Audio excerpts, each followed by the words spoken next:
Welcome, everyone. I'm Robert May. I'm chair of the Academic Senate this year. So I'm going to make a few remarks, and we'll get our event going. So during the course of this year, the University of California has been celebrating its sesquicentennial. This celebration harkens to the signing of the Organic Act by Governor Henry Haight on March 23rd, 1868. This date marks not only the birth of the University of California, but also of its academic senate. Quote, to insulate academic affairs from politics and unprofessional meddling, Vern Statman points out in his History of UC, the bill entrusted these matters to an academic senate. But it was not until half a century later that the foundations of the modern academic senate emerged with the so-called Berkeley Revolution of 1919, which set in place the concept of shared governance of the university. At this time, the regents placed in the hands of the academic senate the responsibilities for the admission of students, setting degree requirements, and the establishment of the curriculum, along with its advisory role to the president of the university. In 1963, in concert with the university coming into its modern form, the academic senate took its modern form with a system-wide academic senate consisting of the academic assembly and its committees, inclusive of its executive committee, the academic council, connected to divisional senates on each of the campuses of the university. In the context of this history, it's my pleasure to welcome all of you to this evening to our symposium, the University of California and Higher Education, its mission, history, and goals. We're presenting this symposium in honor of our birthday, the celebration of the 150th anniversary of the Academic Senate. Over the course of this evening and tomorrow, we will be privileged to hear members of the Academic Senate, including many former, and I hope future, system-wide chairs, discussing a range of issues that the university has faced and that the university faces today and which it will face in the future. Given this is a scholarly event, there will be, for our enjoyment, disputation and debate. But most of all, it will be an opportunity to hear the thoughts and ideas of some of our distinguished colleagues about the University of California and what has made it an institution, as an institution, such a compelling target of scholarly research about higher education. I have to tell you, however, we will have one change in the program for tomorrow's session after lunch. Professor Chemerinsky had to withdraw because of family reasons, and Professor John Oakley has graciously stepped up to be the keynote speaker for that event. So before turning to the first session of the symposium, on behalf of the Academic Senate, I would like to thank the University of California Office of the Chief Investment Officer and the University of California Office of Academic Affairs for their generous support in making this event possible.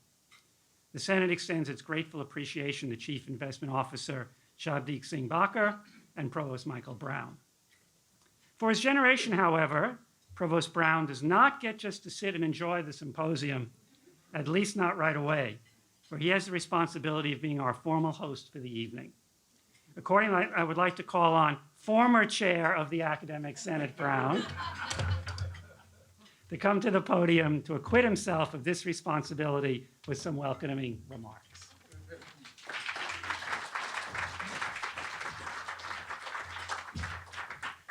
Well, I had to pay to speak. So, I'm kidding.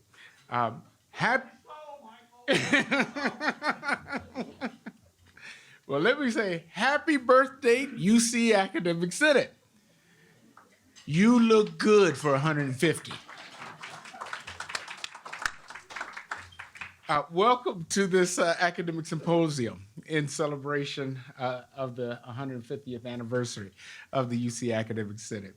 I want to acknowledge that the idea for this event came from a brain burst of former chair Shane White and then vice chair Robert May. I don't know who really fully owns the idea. I think it was a collaboration, but I want to acknowledge them for that because I think it was a good idea. I am currently honored to serve as assistant-wide provost and have been greatly honored and fortunate to having served as chair of the Academic Senate. This was 2007, 2008. I love the Academic Senate, and it is my pleasure to support this event.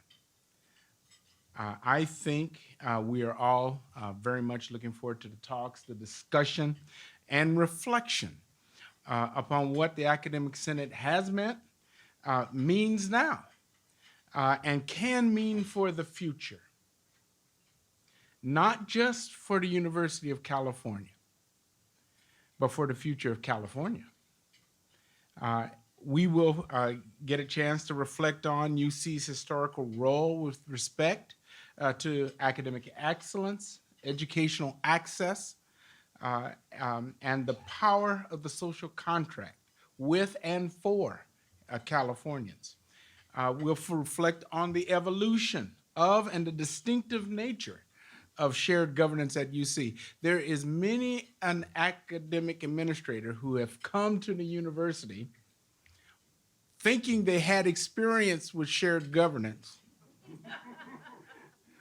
only to find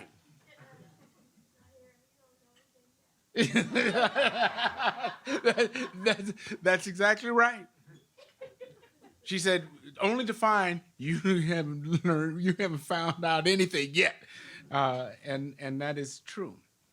And we'll reflect on UC's continued prominence and responsibilities with respect to free speech and academic freedom. I mean, it's contemporary now. And we will cast a look back and a look and a vision, I hope, forward with respect to the new challenges facing the university. The Academic Senate was not always structured, nor did it always operate the way it does today. It evolved. It evolved to meet the challenges of its times.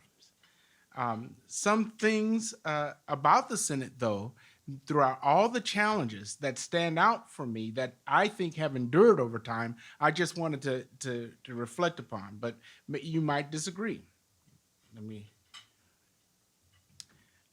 The Senate is the place where the whole becomes greater than the sum of its parts. The Senate upholds one standard of excellence to which all campuses are both held accountable and supported to attain. The Senate continues to affirm, therefore, that there is one academic senate, 10 divisions of that one senate. Berkeley not only does, but has exemplified that standard, and for as long as, at least I can think, though this is a non-flagship system, it has consistently been viewed as the top public university in the world. That said, because of many things, but certainly because of the Academic Senate, UC Merced has achieved R2 status at a speed faster than any other university. I was actually on council, it was Georgia's council, when UCED was formally established as the 10th division of the Academic Senate. The Senate is not a union focused on the needs and concerns only of latter rank faculty. Rather, it is an organ of shared governance, fully invested in the whole of the university. The only body, by the way, besides the president and the regents, that have delegated governance responsibilities. So a lot of people talk about that they participate in shared governance with a lot of groups and so on and so forth, but they don't have delegated responsibilities like the Senate has. Its chief responsibilities, if you let me say it this way, is who gets taught, what gets taught, and the determination of whether someone was taught. That said, what are the challenges of today that the Academic Senate can help not only the university meet, but actually California meet? And how can we face these challenges with a mindset of advancing this most precious of institutions? And that's how I see it. The University of California. Um, and maybe we can do this more intentionally than we have done before to advance intentionally the welfare of all of California's diverse citizenry. What are we going to do about diversity and inclusion among our own ranks? What are we going to do? How long do we have to stare at declining state support before we will think about how we help this institution become more independent of the resources of the state? I don't have one way of doing that. You said I could be controversial. We are academics. We can argue. But these are things I would ask you to think about as we chart our new future. May we all obtain insights that lead to greater vision and collective action to achieve whatever ends we decide we need to set. That's what I'm hoping comes out of starting tonight and tomorrow. May this be a rich time of learning and reflection as we celebrate the birth date of the university and the birth date of the Academic Senate of the University of California. Happy birthday again. See, I wasn't too long.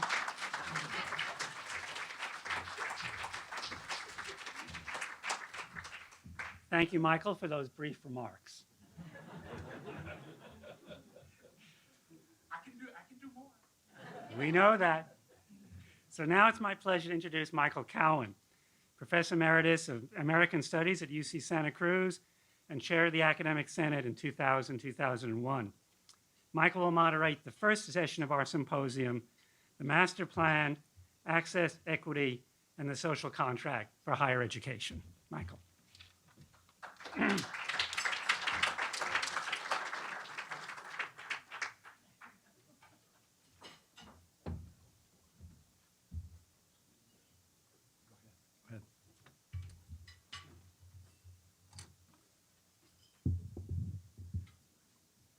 The bug. It's been nearly 60 years since the adoption of the master plan for this state's public higher education systems. I'm pleased to be moderating this session of our symposium that at base asks the important question, how well has the master plan held up, especially for the University of California during the massive changes and more than a little turmoil that have characterized these 6 decades. Our keynote for this session and our 3 panelists are well positioned to address this question. In the interest of time, I won't repeat the very useful information that you have in this symposium program, but it's entirely worth reminding ourselves that all our participants, our keynoters and panelists, have led highly productive careers as scholars and have offered distinguished leadership both to their own campuses and to the university as a whole, particularly, but not at all exclusively, to the Academic Senate. And they all have not only thought long and carefully about the achievements of and challenges to the master plan, but have acted in a variety of writings, major administrative positions, and key Senate committees to help ensure that the plan continues to meet the needs and aspirations of the state and of the university. I do think it is worth highlighting and urging you to read Judd King's recent book, The University of California, Creating, Nurturing, and Maintaining Academic Quality in a Public University Setting, which speaks directly to many aspects of the master plan as well as much more.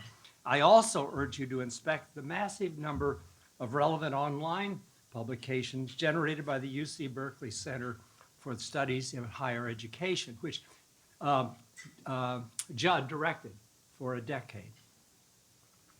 After Chancellor Blumenthal has spoken, our 3 panelists, Professors Hurtado, Jacob, and King, will offer their own comments in that order. and without any further introductions by me, we will do our best to leave a healthy chunk of time after these presentations to enable you to ask questions of the four speakers and perhaps offer some comments of your own. It is now my distinct pleasure to introduce our section's keynote speaker and my campus colleague, Chancellor George Blumenthal. As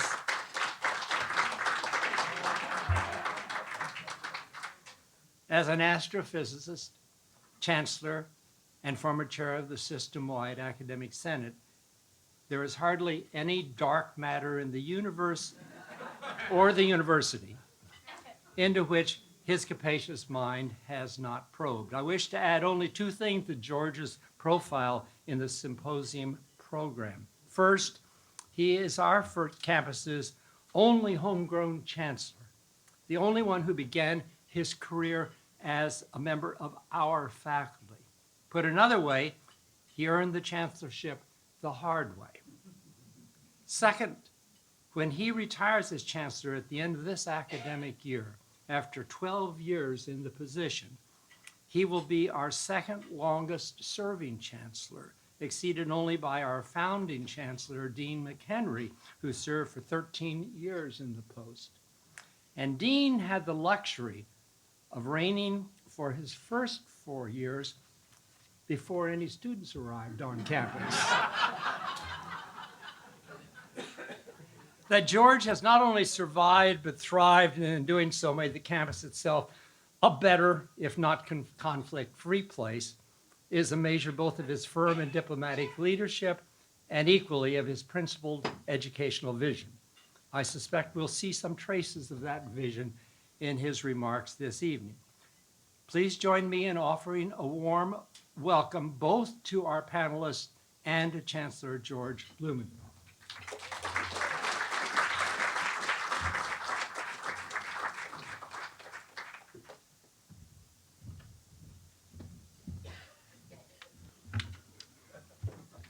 Thank you, Michael, for that very, very kind introduction. I hope I can live up to the introduction that you gave me. I want to talk tonight about the master plan.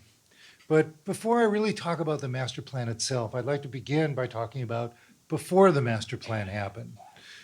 Now, UC, the University of California, has always been an innovator in promoting higher education. UC was the nation's first multi-campus university system when UCLA was founded in 1919. Remember, Berkeley was founded in 1868. So we were the first multi-campus system.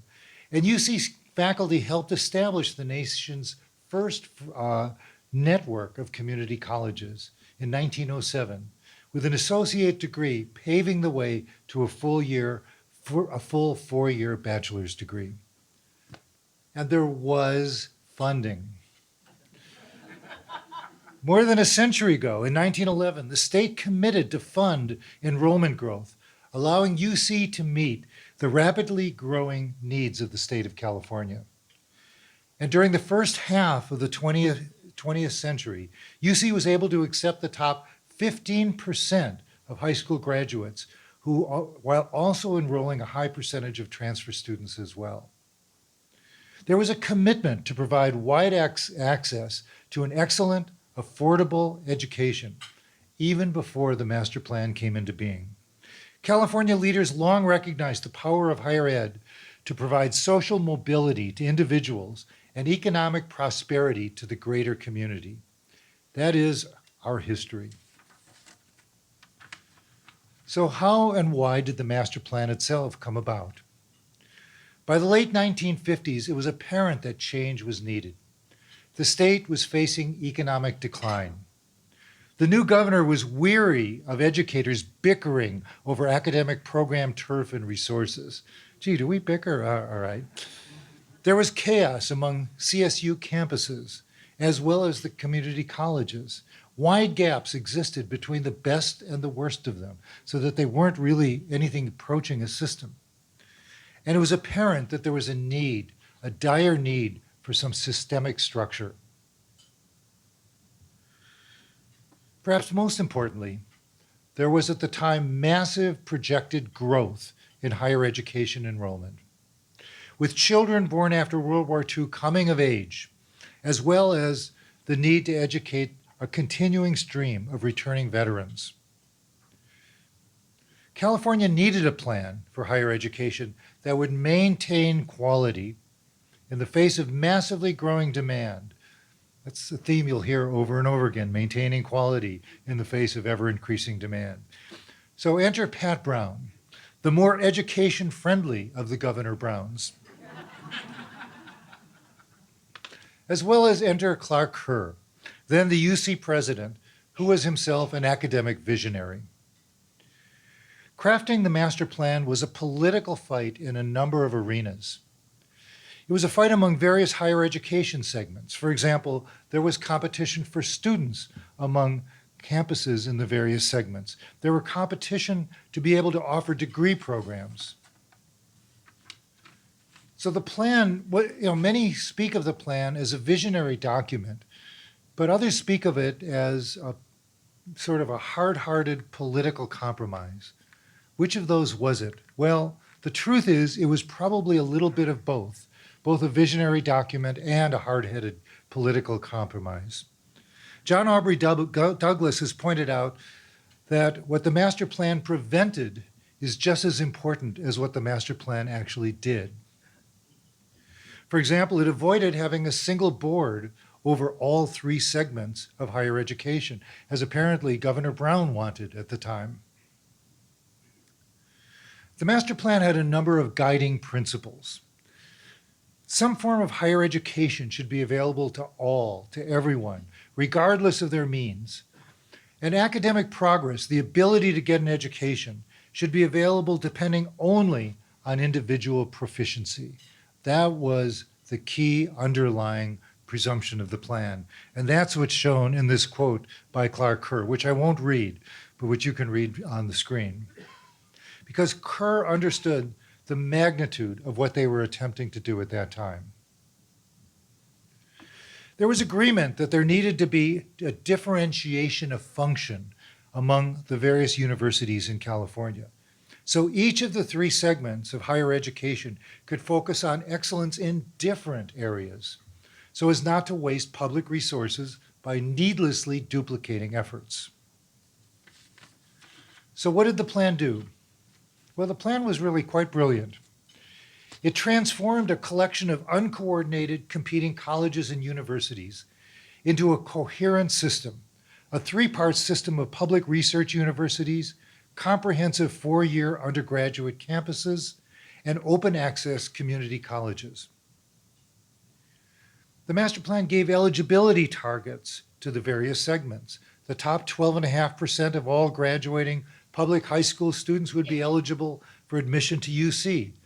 The top 33.33% would be eligible for admission to CSU, and all high school graduates would be eligible to attend one of California's community colleges. That was the basic idea of the plan. UC, the University of California, would be the state's primary public research university. UC would educate the best and the brightest. We would grant baccalaureate degrees, master's, doctoral, and other professional degrees.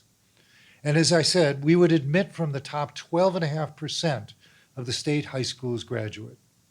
And UC was also distinct because of the research mission of the university. It was the state's research arm as well. The California State University system would take from the top third of students. Its focus would be on the liberal arts and sciences, engineering, and business schools. It would grant baccalaureate degrees and master's degrees and offer professional programs. And it has grown. CSU is now the largest four-year public university system in the United States. And finally, the community college system would accept anyone who wanted to pursue higher education. Its primary mission was academic and vocational instruction through the first 2 years of undergraduate education. The assumption was that graduates of the community colleges would transfer to UC or to CSU to earn a four-year degree. The community colleges were also to provide remedial instruction. For example, in addition to English as a second language and non-credit instruction, community service courses, and workforce training. The California community college system today is the largest system of higher education in the United States. It now serves more than 2.1 million students. This framework encouraged and enabled each of the three segments to excel within its own responsibilities. It ensured the separate arms of higher education systems worked together cohesively to advance the state's interests. And the role of the independent colleges and universities in California was also addressed. The plan envisioned a single continuum of educational opportunity from small private colleges to large public universities. And importantly, particularly importantly to think about today, affordability was embedded in the plan. The plan sought the maximum value for taxpayers of education. Now, it noted that there would be fees for students, and those fees would be periodically increasing to cover out-of-classroom services, such as administrative costs, counseling, health services, and sports. But tuition for California residents was to be free. Let me repeat that. Tuition for California residents was to be free. And by tuition, I mean the cost of hiring instructors, the cost of running the instructional mission of the University of California. Now, it might amuse some of you to know that in addition, the master plan also called for faculty to have expanded fringe benefits, such as free parking.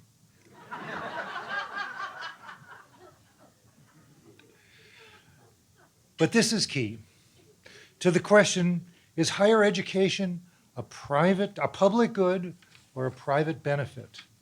To that important question, which is asked all the time today, the state expressed a firm belief that higher education at all levels was a benefit to the state, priming the economy and preparing the next generation of leaders. That's what the master plan was. So, how transformative has it actually been? Well, my own opinion is that it's been wildly successful, and let me explain why. UC's research and scientific discoveries have driven innovation and powered the state's economy, generating benefits not only for California, but for the nation and the world. California's economy today, right now, is the 5th largest economy in the world, if we were a country. Many of the state's leading industries grew from UC research, including biotechnology, computing, semiconductors, telecommunications, and agriculture. Our research in nanotechnology, clean energy, neuroscience, genomics, and medicine is helping drive the next wave of California's economic growth. The economic impact of UC activity is estimated at $46 billion. And as the slide shows, contributions to the state's gross product is estimated at more than $32 billion.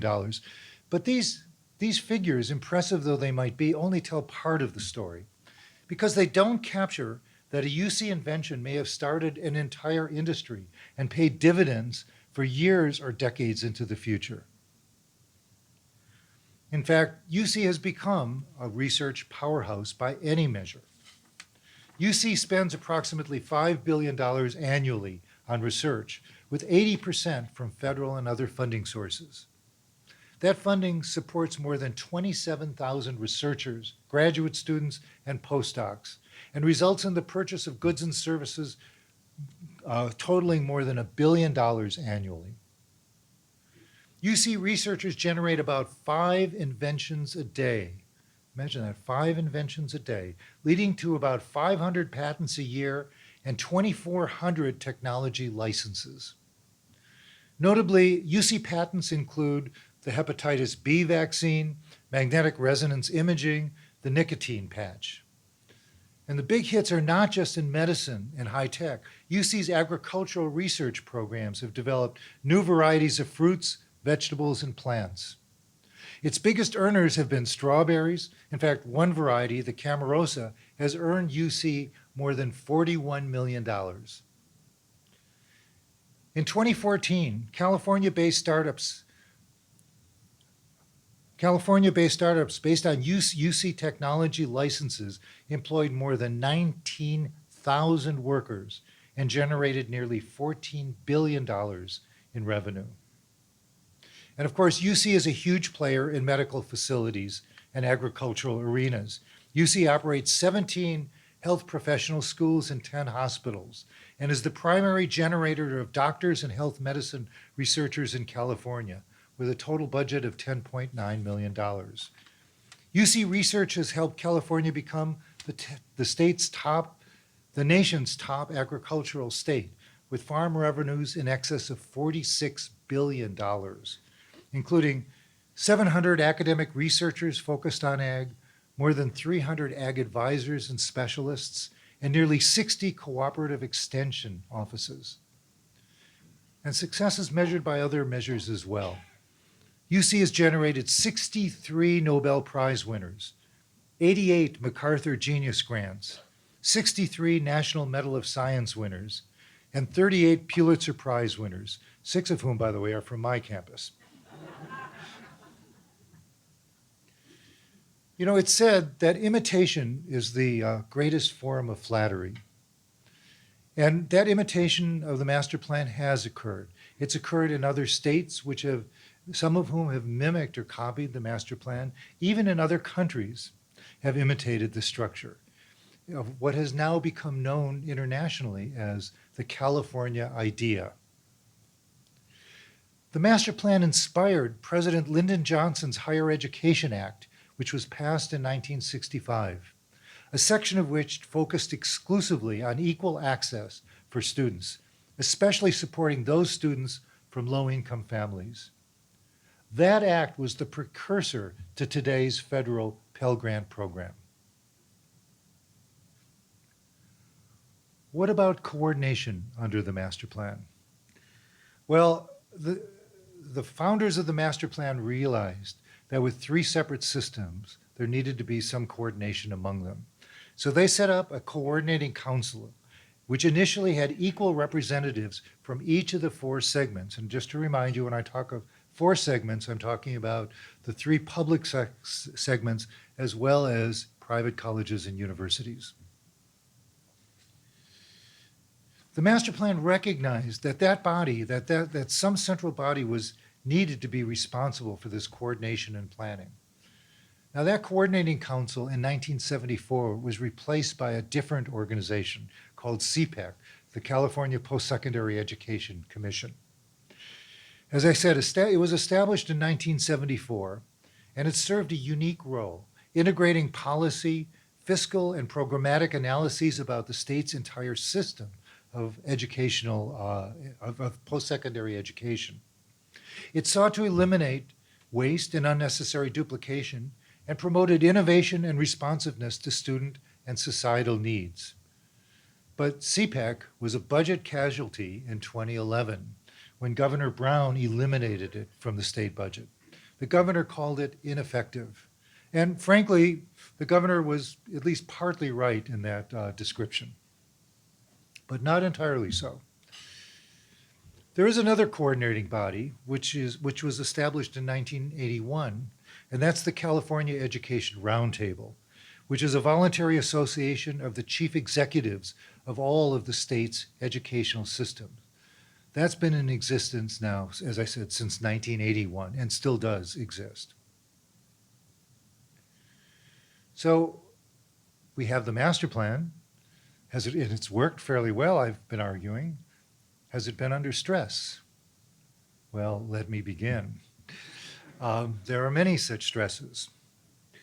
Some of those stresses are structural, that involve the return of competition among the segments within California. For example, recently, at least on an interim basis, several community colleges have been allowed to offer bachelor's degrees. And so undergraduate bachelor's degrees offered by community colleges is one way in which the master plan boundaries have been modified recently. Another involves doctoral degrees in CSU campuses. Those of you who've been around a while will remember the war about 15 years ago between the University of California and the CSU system over the issue of whether or not the CSU would be allowed to offer the educational doctorate degree, the EDD degree. Well, it was something of a war, and it ended in victory for CSU, which was ultimately allowed by the legislature to offer the EDD degree. Since then, the CSU system has been allowed to offer a number of other professional doctoral programs, such as, for example, the Doctor of Physical Therapy training.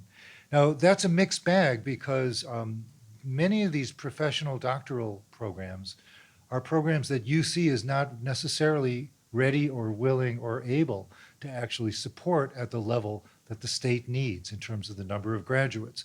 So it actually does make sense for the CSU system to take on that responsibility.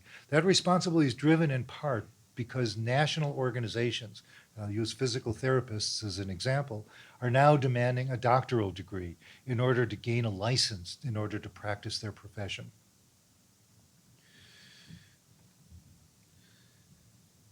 So if CSU wants to offer doctoral degrees, how should we do this? Should it be freely allowed? Should there be blanket approval at all CSUs? How do we limit this to a few campuses, or should it be limited?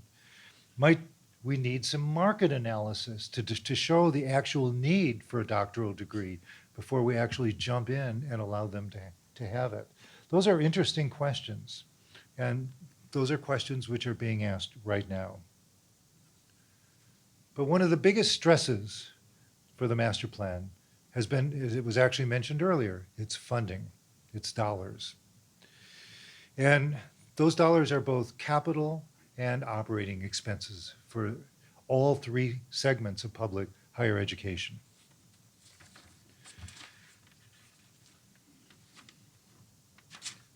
The state general fund spending per UC student has been steadily dropping since the time of the master plan, and precipitously so in the last 30 years. The per student funding in 1960, adjusted to today's dollars, and everything I quote will be adjusted to today's dollars, was roughly $25,800 per student at UC. By the mid-1970s, that number had dropped, and the funding per full-time student was slightly more than $23,000. Well, today we're now at about $13,600 per student, according to the Public Policy Institute of California. I've tried to take my figures from an independent source. CSU funding per student has also fallen by about 25% since the mid-1970s, from slightly more than $11,000 per student to slightly less than $9,000 per student today. So both systems have seen significant drops. In UC's case, maybe 40 or 45% since the 70s. In CSU's case, 25% drop since the 70s. And this despite the fact that state investment makes financial sense. According to the most recent report on UC's economic impact, every dollar that California taxpayers invest in UC and its students results in $9.80 in gross state product and $13.80 in overall economic impact. So even if you didn't care about students, if all you cared about was the economy, investing in UC is still a good investment for the state. Now, to be intellectually honest, when I talk about the drop in state funding, I should mention the state's support of Cal Grants, because that is an investment in higher education. Reducing some of the sting of tuition, which partially offsets the state's disinvestment. In fact, Cal Grants are the largest source of California state-funded student financial aid. More than $12,000 per year is available to qualifying students under Cal Grants. So that is a significant state investment, and I don't mean to ignore it. But even despite the advent of Cal Grants, the financial numbers that I gave before of state support for the university still remain true. I mentioned operating expense struggles. Well, there's also capital and maintenance issues at the university. In fact, at all three systems of public higher education. In fact, those systems now bear the burden of most capital construction and maintenance.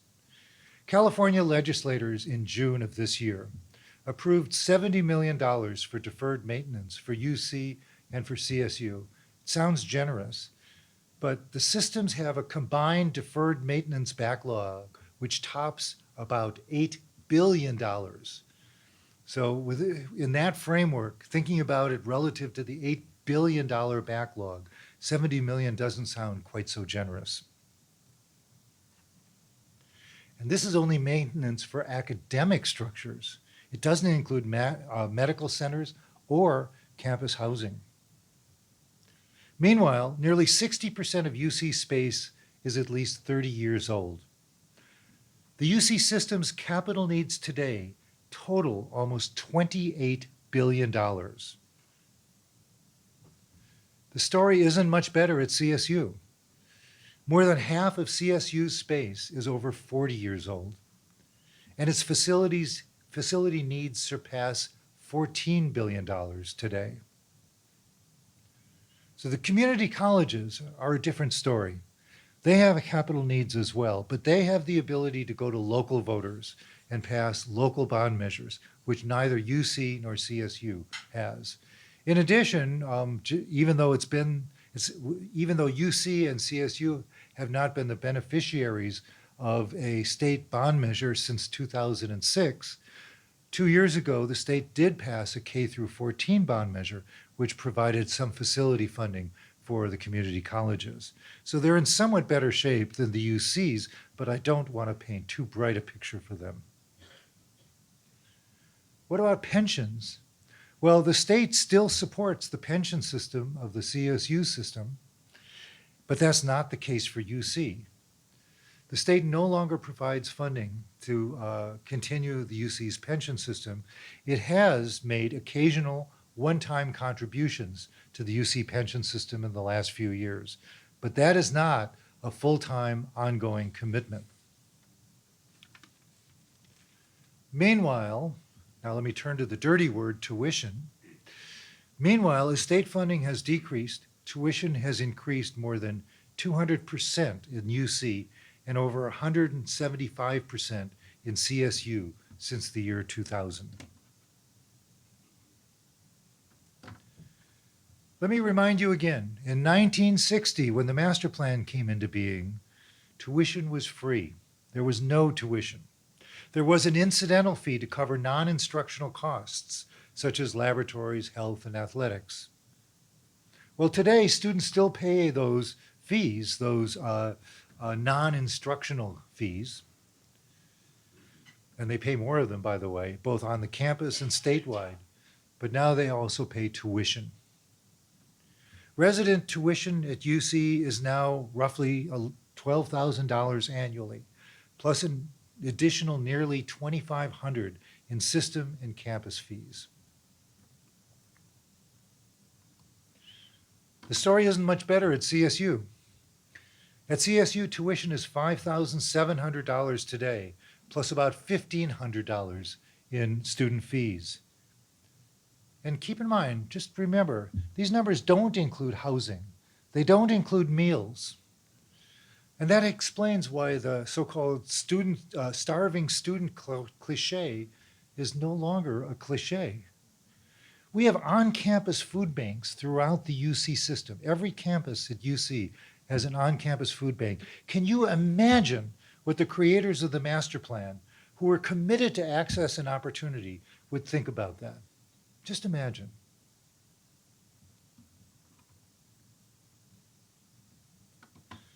Costs have also risen at the community colleges. They are not immune to that. Units at the community college are now $46 each, up from $11 in the year 2000. The average annual tuition for full-time students at a community college is about $1,100.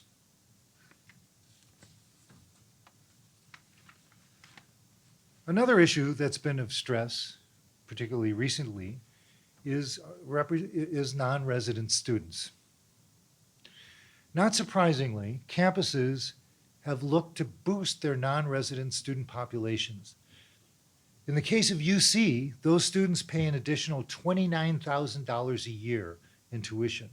$29,000 a year. So UC has more than quadrupled its non-resident undergraduate population in the past 20 years. And UC now enrolls more than 37,000 non-resident students. At CSU, a full-time non-resident student pays an additional $4,700 per semester. CSU's non-resident numbers have risen alongside that supplemental tuition number.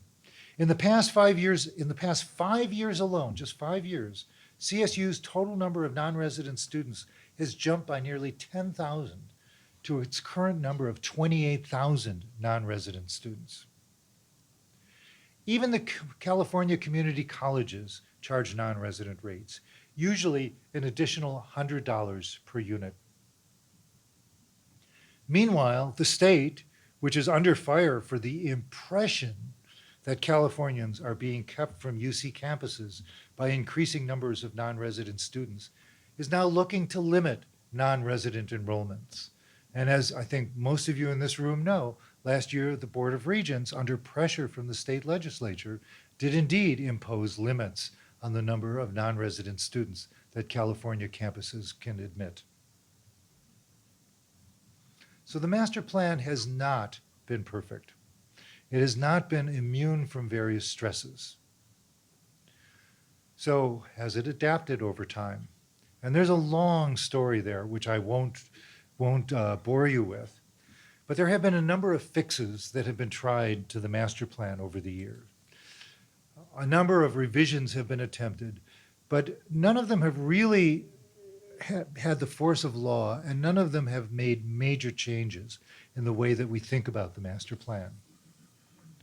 That may be changing now, because currently there is a multi-year effort underway to look again at the master plan through a committee of the legislature chaired by Assemblyman Mark Berman.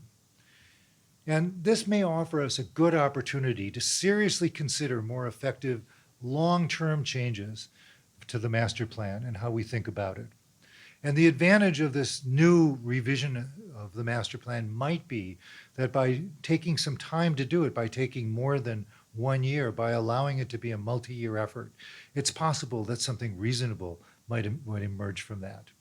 It allows us to look at some of the assumptions that went into the initial versions of the master plan and see if those assumptions have changed and how we might respond to those changes in assumptions. And we have to acknowledge and we have to address that we're facing a very different political and economic environment today than we faced back in 1960. As the current effort began last year, I assembled a group representing each of the 4 segments of higher education. Besides myself, and the goal was to work with Assemblyman Berman, who I know quite well. That group, besides myself, includes Father Michael Eng, the president of Santa Clara University, Mary Papazian, the president of San Jose State University, and Judy Miner, the chancellor of the Foothill De Anza Community College District. And we've been working with Assemblyman Berman to try to define some of the issues that might be worth examining more carefully and thinking about some of the changes that we might envision for the future of the master plan. Because there are significant challenges ahead of us. California is projected to grow from 40 million residents today to 49 million residents by the year 2040. In fact, a 2015 study by the Public Policy Institute of California predicts a shortfall of about 1.1 million college graduates by by the year 2030. Let me just repeat that. By the year 2030, they predict that California will need more than 1 million more college graduates than we are currently on a pathway to get. There is no clear funding model for the system to grow with the needs of California. And more importantly, to grow while maintaining educational excellence. In addition, there are substantial student demographic changes which challenge all three systems of public higher education. We have far more students today from traditionally underrepresented communities than we had when the master plan was first adopted. Oops.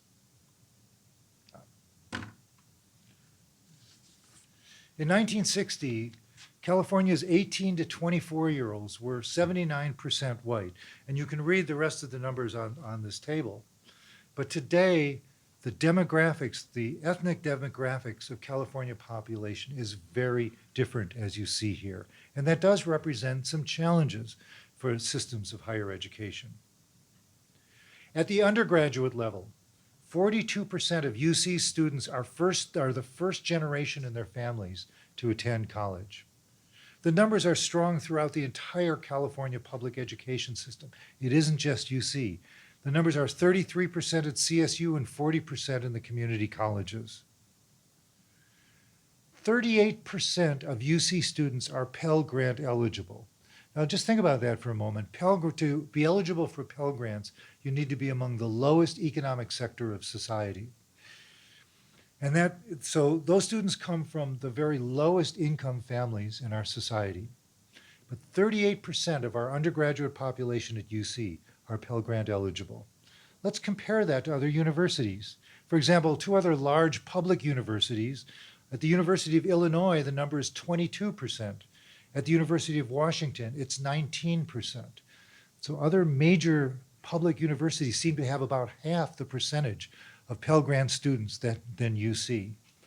Most Ivy League schools are in the low to mid-teens in terms of the percent of Pell Grant students that they enroll.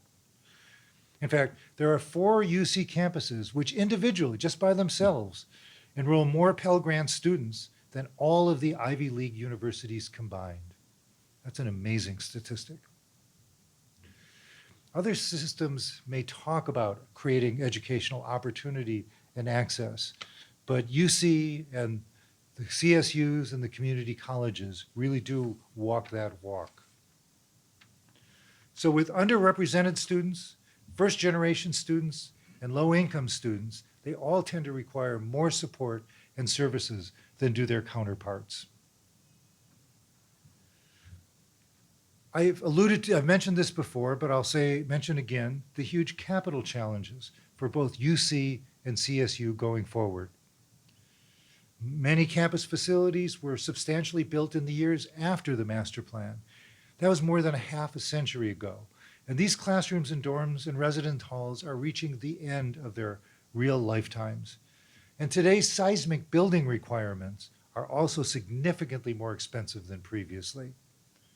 There has not been a state bond measure to support UC or CSU to help finance new classrooms and laboratory construction since the year 2006, which seems ages ago. As I said before, the community colleges do have alternative forms of capital funding, but they too face challenges.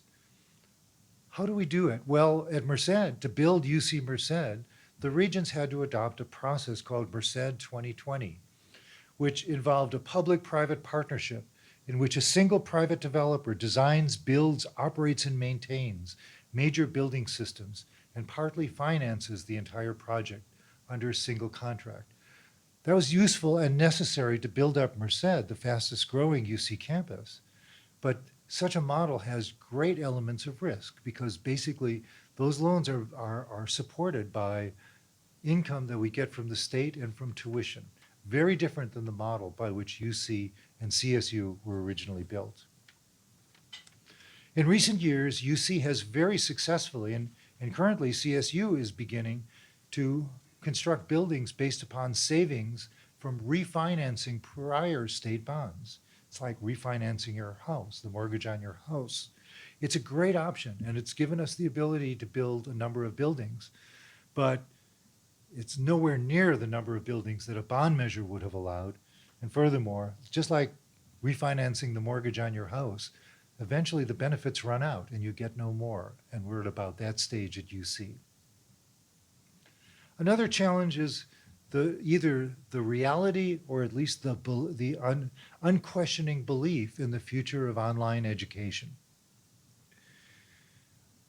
Despite the great hope that many had for online education, it has not proven to be the magic bullet that many thought it might be.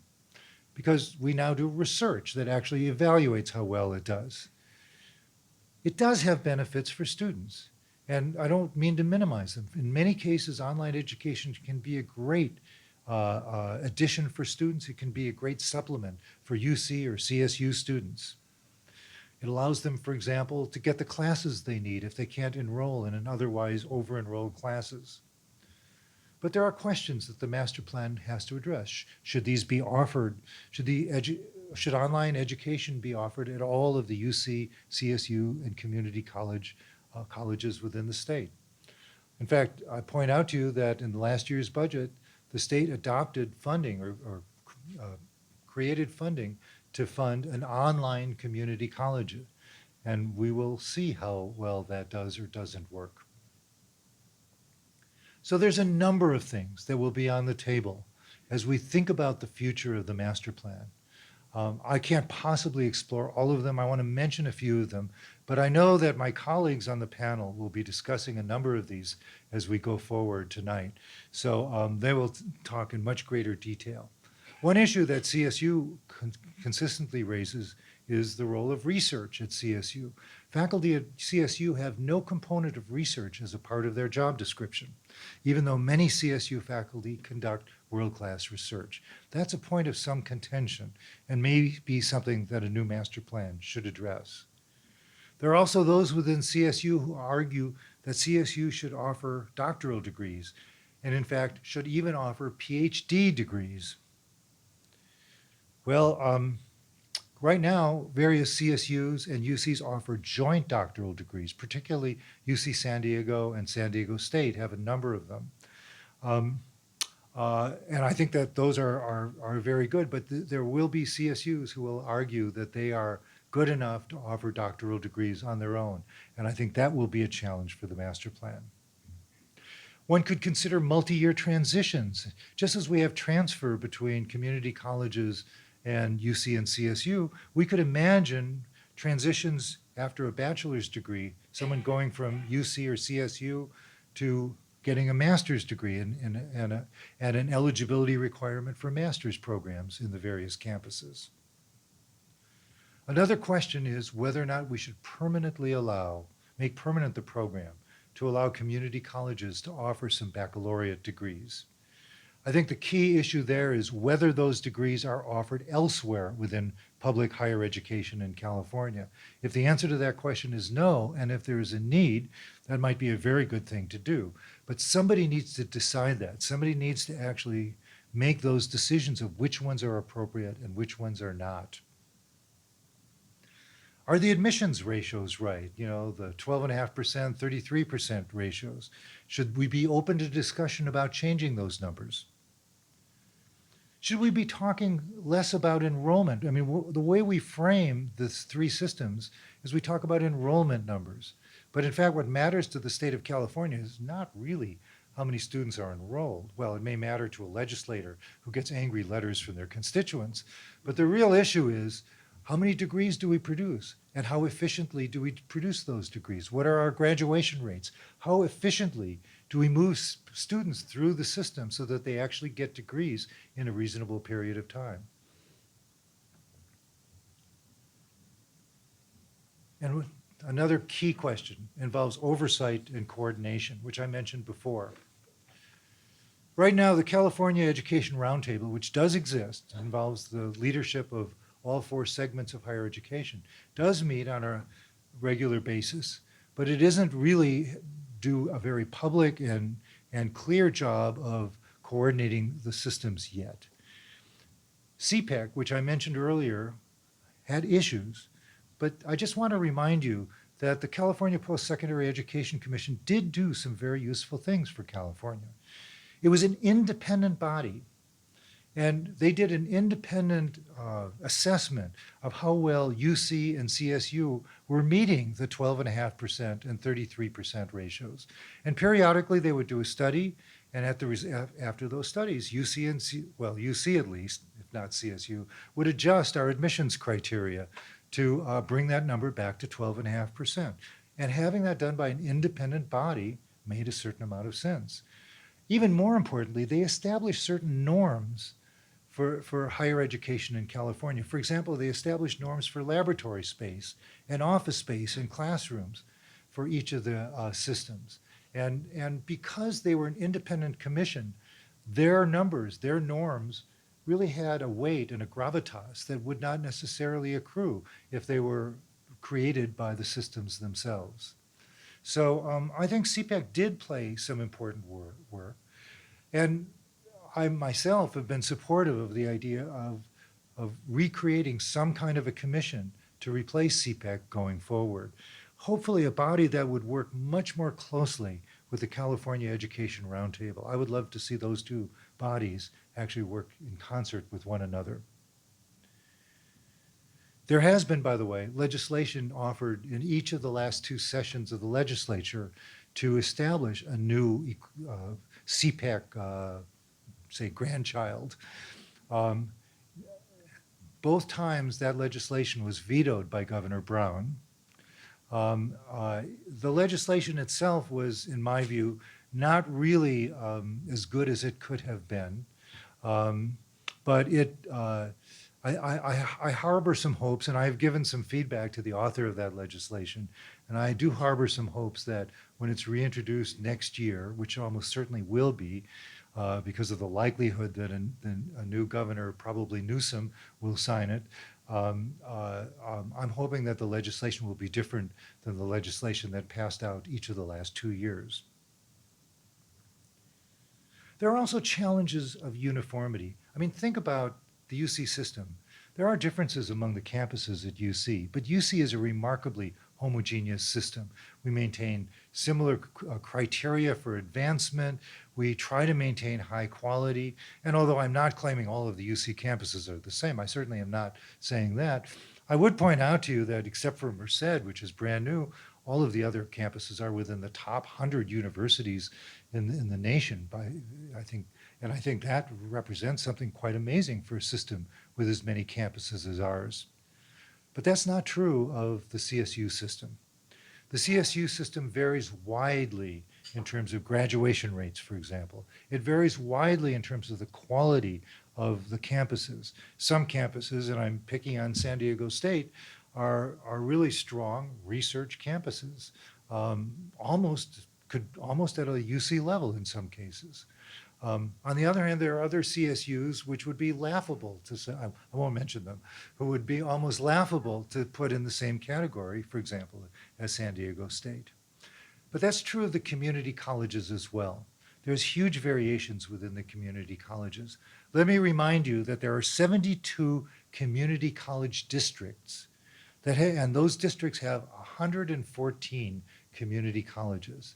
So the community colleges, some of them are gathered together into districts, and there's 72 of those districts and 114 colleges. To me, without really thinking about it deeply, those numbers are somewhat disturbing because that strikes me as fundamentally inefficient to have 72 different distinct districts in California. I think it's also disturbing in terms of the mission, because I want to remind you that each community college has a large number of missions that it has to fulfill. And they have to prepare students to transfer, they have to do vocational training, they have to do lifelong learning, and it's hard to do it all. And so it makes me wonder whether or not there should be more specialization within the community colleges as well in order to be more efficient. I think that's a reasonable question to ask, and whether that question will have traction is another matter. But I think it's a reasonable question. And maybe even most importantly, in terms of ways forward, we need a new funding approach. We need a new funding model for higher education. I believe that funding model has to be generous. Of course, I want it to be generous because we really do want to provide that opportunity for our students in California. But even just as important as generous is predictable. The rises and falls of UC funding and of CSU funding over the last couple of decades have been precipitous. Let me remind you that during the Great Recession in 2009, in 1 year alone, the drop in UC funding from the state was equal to the total state budget of UC Santa Cruz plus UC Santa Barbara plus UCLA. That was 1 year's cut in funding. That is not predictable funding. There are other questions as well. What are the right ratios for transfer? And should it be a 2-to-1 ratio of transfers to Frosh to transfer admissions? That's the number that's currently being touted. Should that number be applied to each individually to every UC campus, for example, or should it be a system-wide number? And how do we handle transfer students? Should there be more transfer guarantees? Should we do more to ease the pathway from community colleges to UC and to CSU? And what about financial aid models? I mean, I don't have to remind you that students today face rising debt upon graduation. Now, I think UC and CSU have very good records in terms of the total amount of debt that their students graduate with. But nevertheless, they do graduate in debt, and that debt is rising. Should we do something about that? Should we have revisions to the master plan or guarantees that serve to reduce or eliminate the debt that students graduate from college with so that they can start on their next life or the next phase of their life debt-free and able to pursue whatever dreams they want? And then there is the awkward question of what do we do about tuition?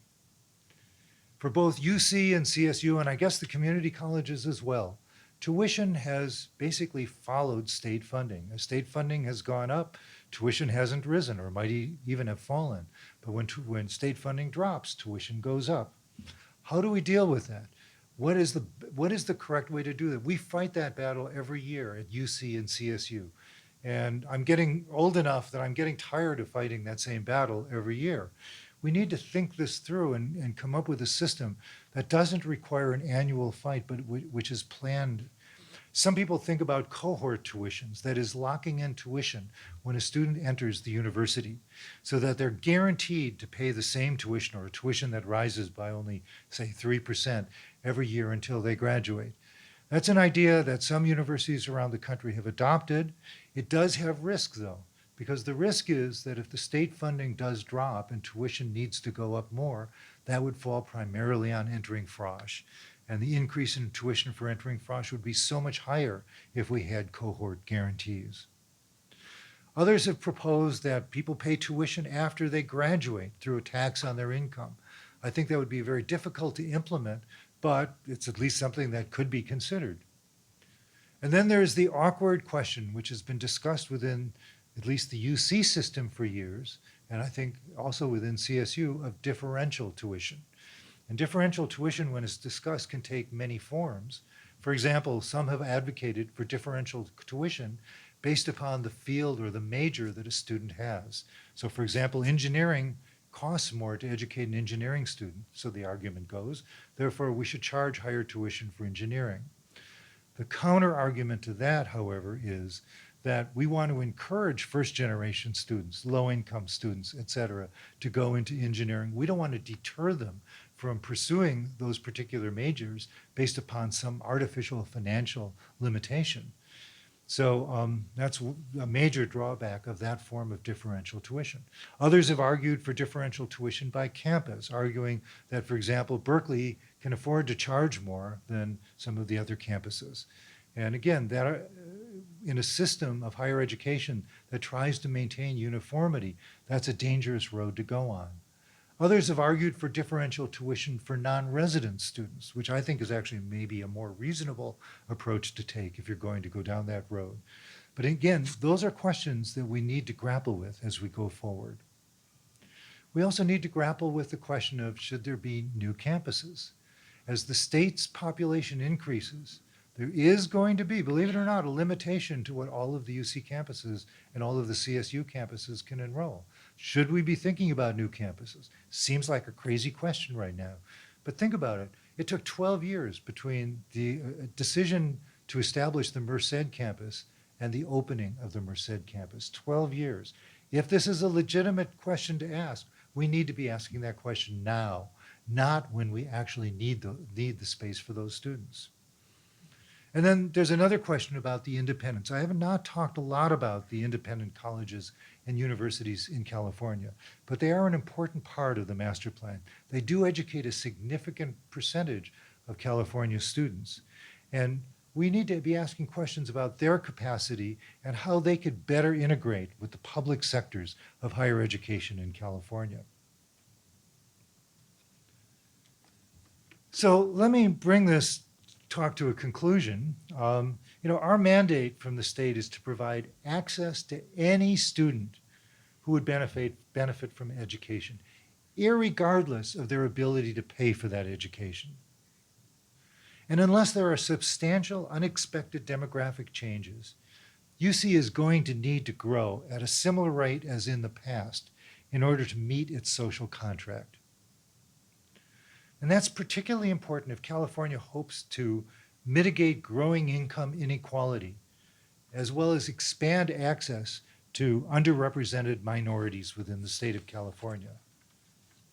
The critical question facing us is, how in the world do we continue to do that given the current challenges? How do we overcome some of the challenges that I mentioned earlier? I see tremendous opportunity for renewed collaboration among lawmakers, local communities, public higher education, and the business sector, because I think bringing them in would be most fruitful, to update and enhance the state's network of colleges and universities for the 21st century. But that chapter is yet to be written. Thank you.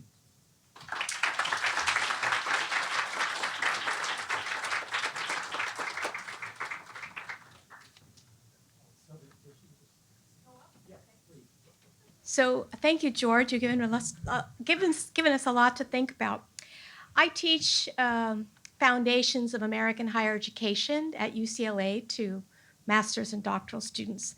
And we actually discussed state policy on Tuesday.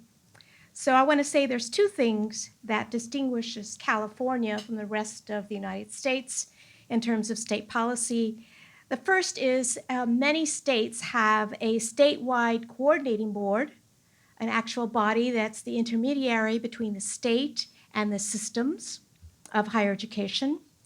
And we have the master plan, which is distinct. The other is we have constitutional independence, the university does.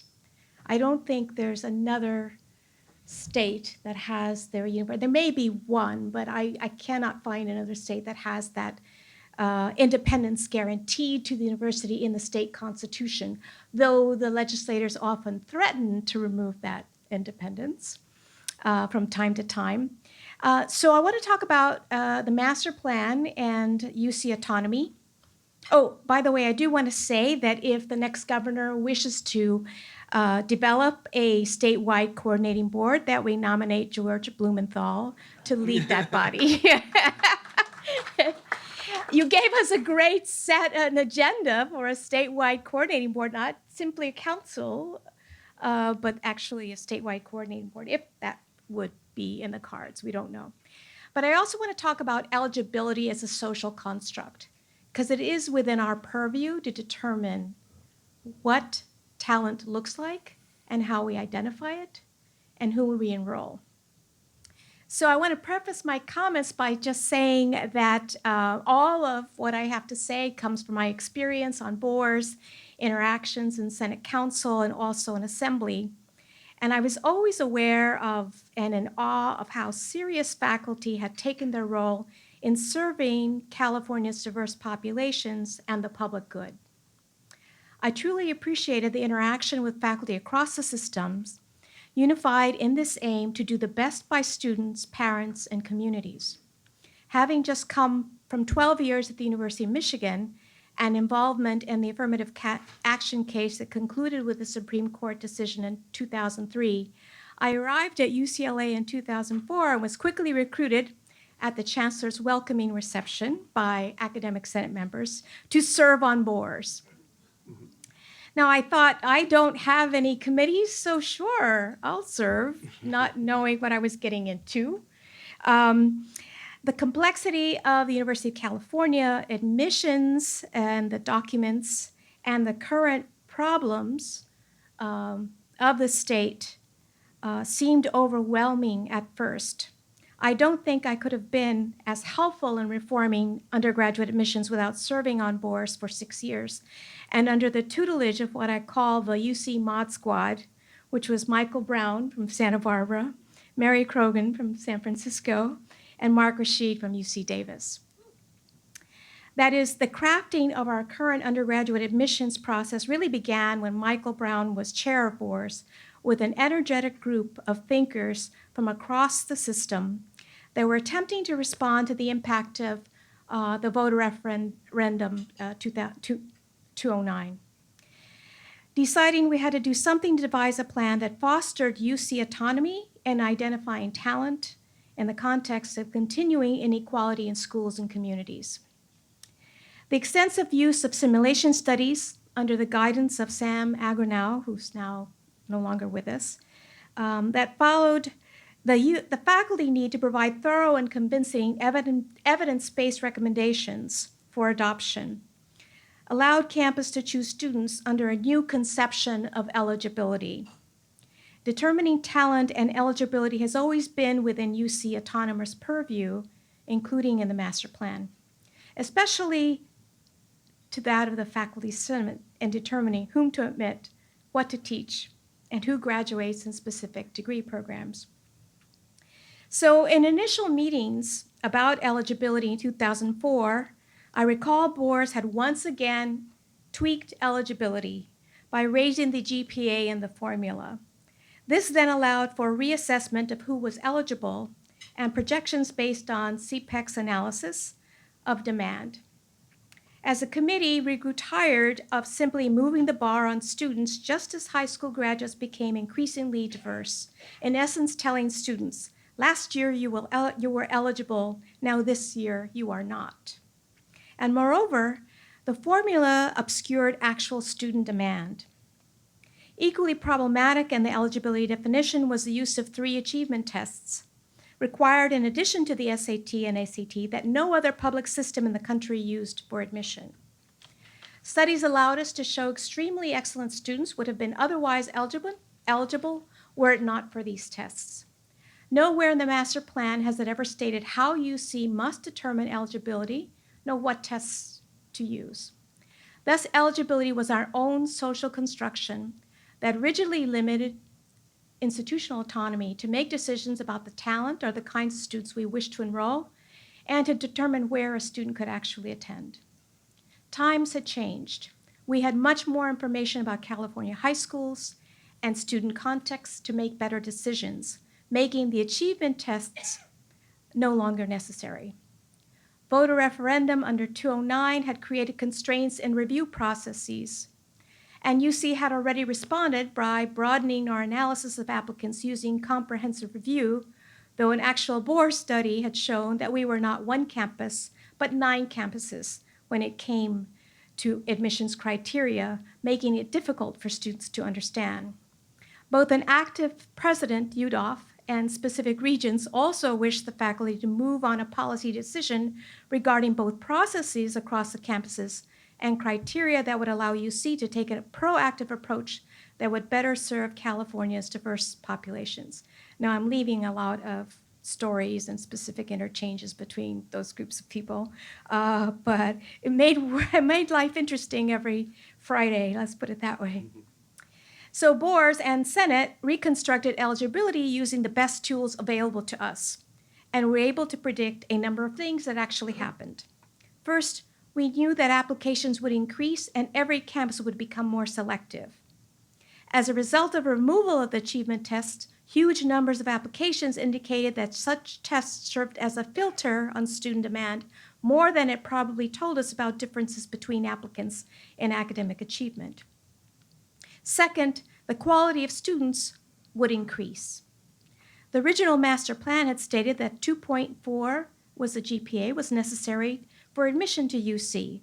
Boers in 2010 approved 2.8, and in reality, students admitted via eligibility in the local context had already greatly exceeded the GPA requirements. The average entering GPA is 3.56 for Merced and 3.87 for Berkeley, according to a recent web search. So in the era of holistic review that takes into account many other factors such as high school context, unusual circumstances, overcoming adversity, and accomplishments in leadership, arts, and athletics, academic indicators remain strong. We continue to identify the most talented using multiple criteria. As campuses become more selective, academics alone will not ensure admission since personal and contextual accomplishments are key. This is the case for most selective private institutions in the country. Now I want to talk a little bit about admissions by exception, which I'm not sure if anybody talks about at all anymore, but it was historically the way that underrepresented groups were admitted to UC for many years. Admissions by exception allows additional discretion to campuses for special cases, or as Boers had hoped that campuses would experiment with admissions using the exception policy for refining criteria. Their master plan in 1960 states that no more than 2% of all students admitted in a system, and then all existing policy documents from the regents and boards indicate it is 6% of enrolled freshmen who may be admitted by A by E. In practice, no single campus used more than 2%, and only one campus actually experimented with 6% in admissions. In short, this A by E is also an important historic feature of UC admissions that predates the master plan and in fact is in founding documents of the university. And it was meant to give the university autonomy in determining eligibility. Forms of talent or weigh contextual factors that make specific students exceptional in their contribution to UC campus and or as graduates. Today, A by E is no longer discussed because the eligibility construct has evolved and such factors have made students' exceptions are reviewed as part of the holistic review processes: context, personal accomplishment, overcoming adversity, and that's one reason I think we have such a high proportion of Pell Grant recipients today as a result of that. The point is that UC has always had discretion to identify talent and should continue to do so in ways that serve the public good, the state's needs, and its central purposes as a world-class university. We can still accommodate the top high school graduates that are determined to be the most talented in the state within our capacity. Anytime campuses are at capacity, they have become more selective. Only about 1% of students guaranteed admission actually elected to attend a UC campus. They did not want to attend. The guarantee of admission was no longer true more than a decade ago. It was good public messaging, but it was outdated the moment most UC campuses became selective.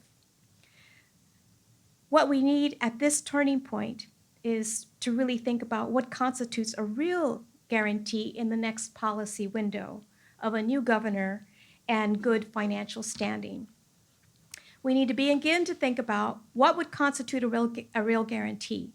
Free admission in the first 2 years, rigorous and solid transfer pathways, faster links, or rather allowing credits for college credits for high school, AP classes, dual enrollment. There are many ways in which we can begin to think differently. I think the policy window is important. We are in good financial health so far, and I think the new governor may have a variety of windows open for understanding all the kinds of things that we may be interested in doing. I think we're at a turning point for doing some key transformative work.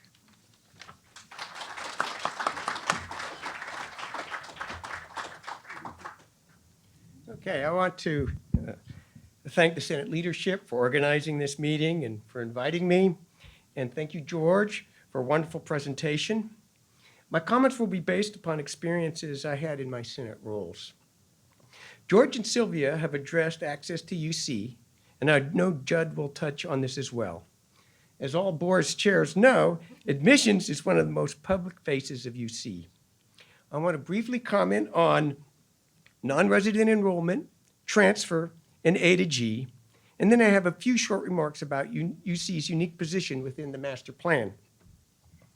Non-resident enrollment is a $500 million issue. George addressed the tuition enrollment numbers, and my guess is that the surge in enrollment over the past 6 years resulted in an increased funding by this order of magnitude. These resources are vitally needed to support undergraduate education. For the record, I was the board's chair who led the discussion that resulted in the compare favorably rule for transfer admission that the state auditor was so incensed about a few years back. What she missed was that boards adopted the change with the goal of preventing a situation where it appeared UC was admitting non-residents ahead of stronger resident applicants. There are dozens of details and nuances I cannot detail here, but the context is important. During these years, boards worked with President Udolph and Regent Island to bring single-score holistic review to a majority of the campuses. We updated comprehensive review and implemented the 9x9 guarantee to promote diversity, as Sylvia discussed. Although previous board members had expressed a desire to limit non-resident numbers, it was clear that non-resident tuition could mitigate the funding problems. Moreover, the campus admission directors informed boards that their campuses had independent plans for increased non-resident enrollment.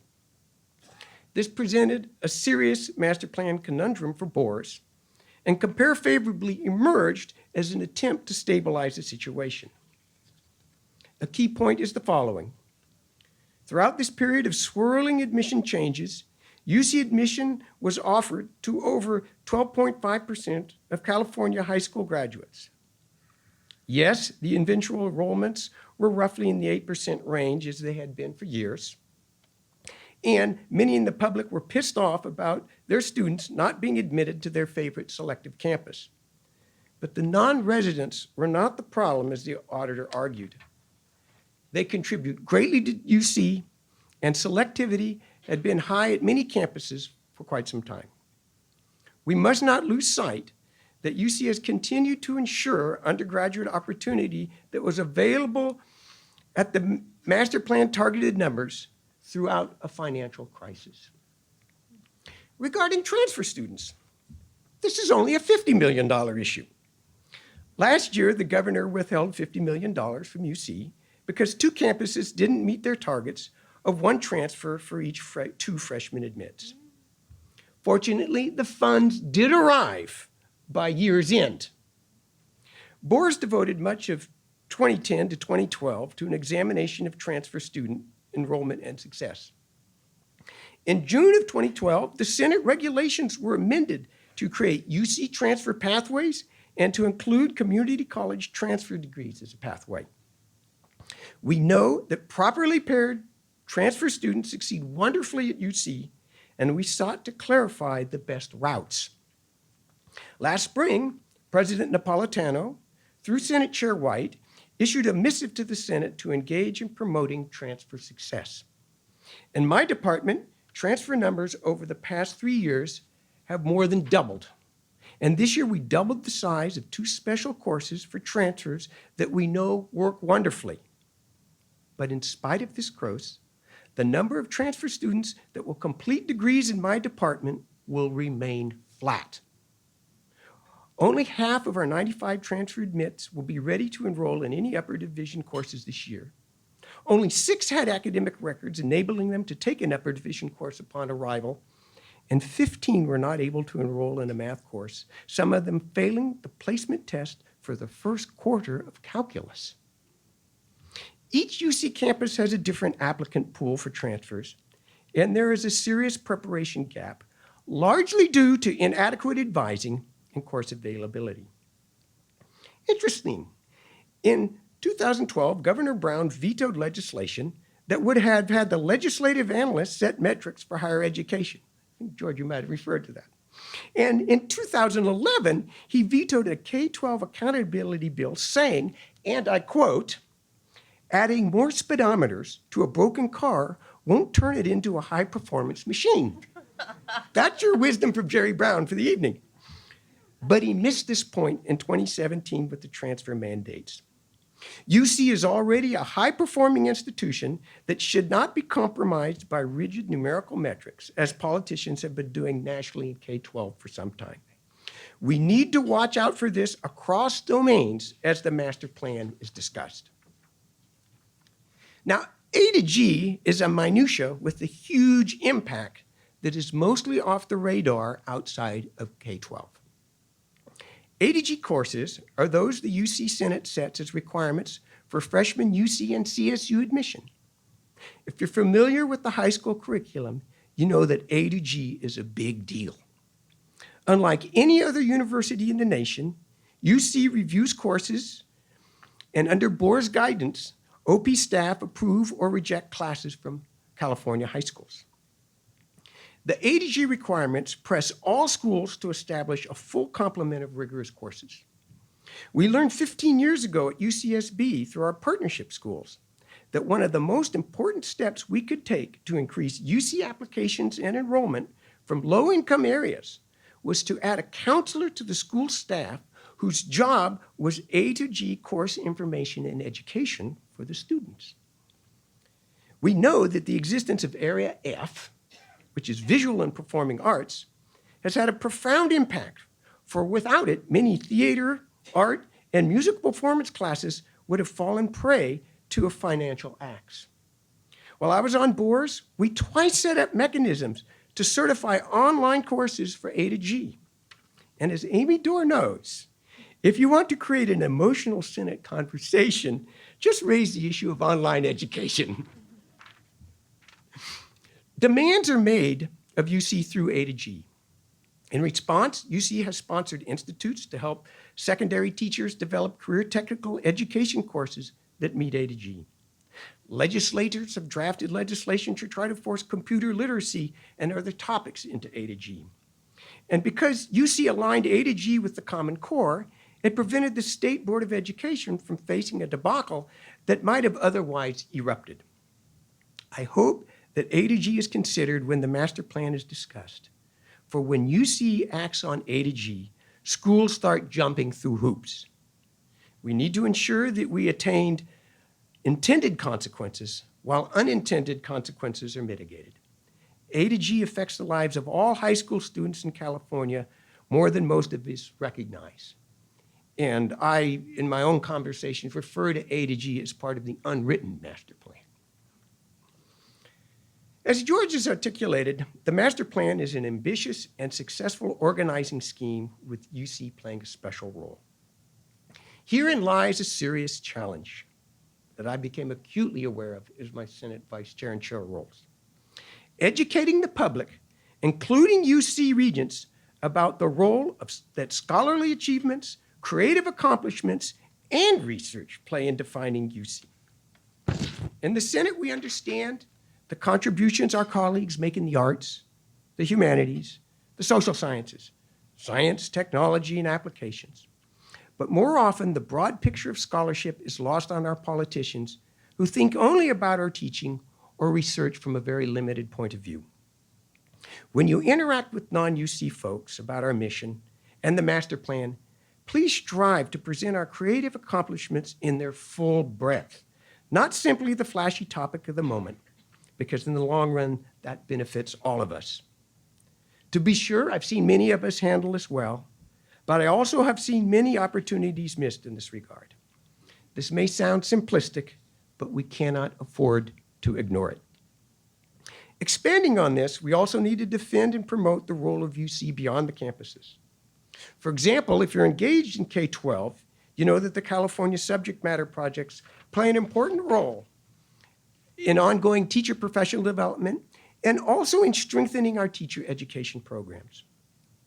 George noted that the visibility of UC in healthcare is enormous, not just in research, but in providing services and education for medical professionals. UC's out there in agriculture, the national labs, and much, much more. All of this, I think, of as part of an unwritten master plan, And my hope is that as the master plan evolves, the UC roles in the off-campus arenas receive due consideration.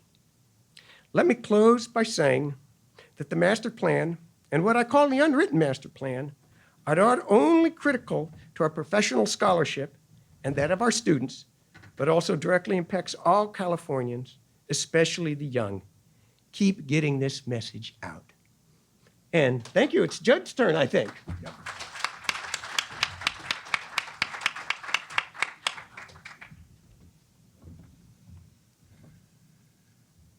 I'd like to begin by mentioning two aspects of the master plan that I think have been particular strengths for California and which are also unusual to California. One is the differentiation of mission among the three public sectors. That has gained the state much. Quality at the top level in all three sectors, cost efficiency because not everybody is trying to do everything, and it has presented a way of controlling appetites for the mission creep that we've been discussing. The other one that I think is a peculiar strength is the defined, very clear, and guaranteed access to the three sectors.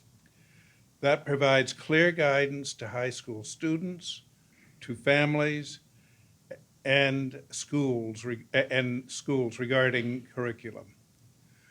We have lost some of that over the years, but it has been very valuable in what it has created for the school system. The weaknesses that I see, many of them have been mentioned, but one that hasn't that I would like to stress is that I think transfer has great problems operationally, and any revision of the master plan should address that. There is about 80% attrition of incoming community college students who say they are interested in transfer, 80% to attrition before they actually transfer. That is a big loss of people. That is for many reasons. One is the inequality among community colleges. Some do transfer well, many do not. And yet transfer is a very desirable goal for financial reasons. It's an economy for the families. It's an economy for the state.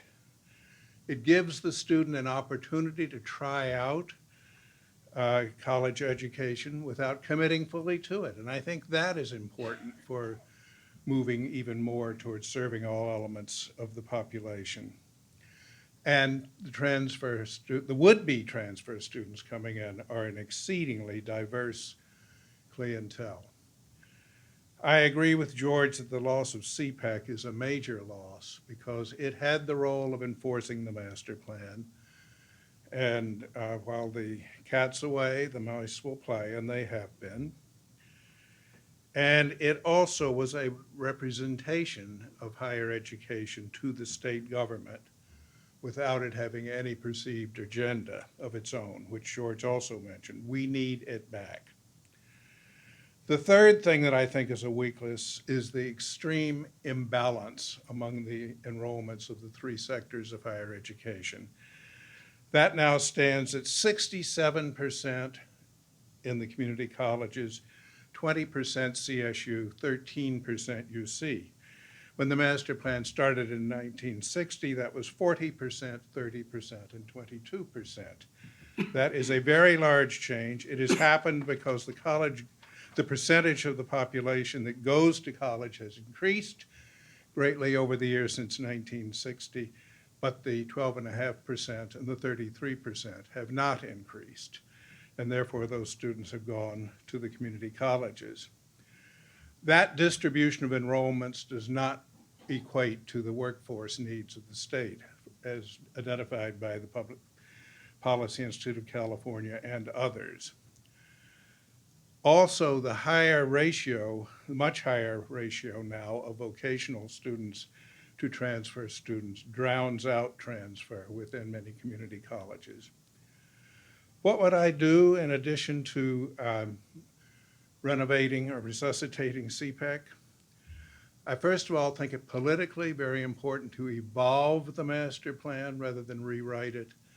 UC would be a big loser because of the politics of the situation in a de novo writing of the master plan.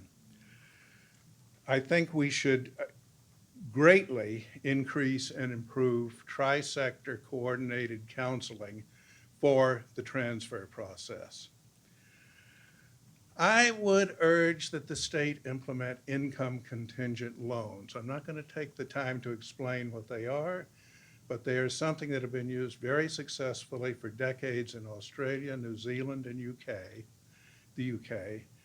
And what they do is shift the burden of payment for a college education from the family of the student or the student themselves before they have an income, shifts it to the income made by the student because of the gaining of the higher education, with limits on what the income has to be before they have to repay.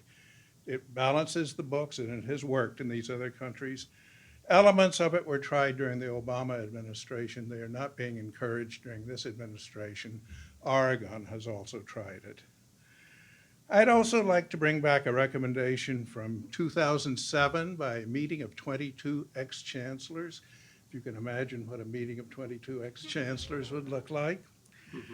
That is to shift what the state funding is used for. Their urging was that they should equate state funding to financial aid for state resident students. That is what the state funding would be for. It has been done at Miami University of Ohio and worked quite well. What it gives a political gain in that you're arguing to the state for more funding for the clear and obvious sole reason of providing financial support for California residents going on to higher education. Finally, I'd try real hard to find a way to get the state funding to increase the 12.5% and the 33% because the state needs it. Thanks.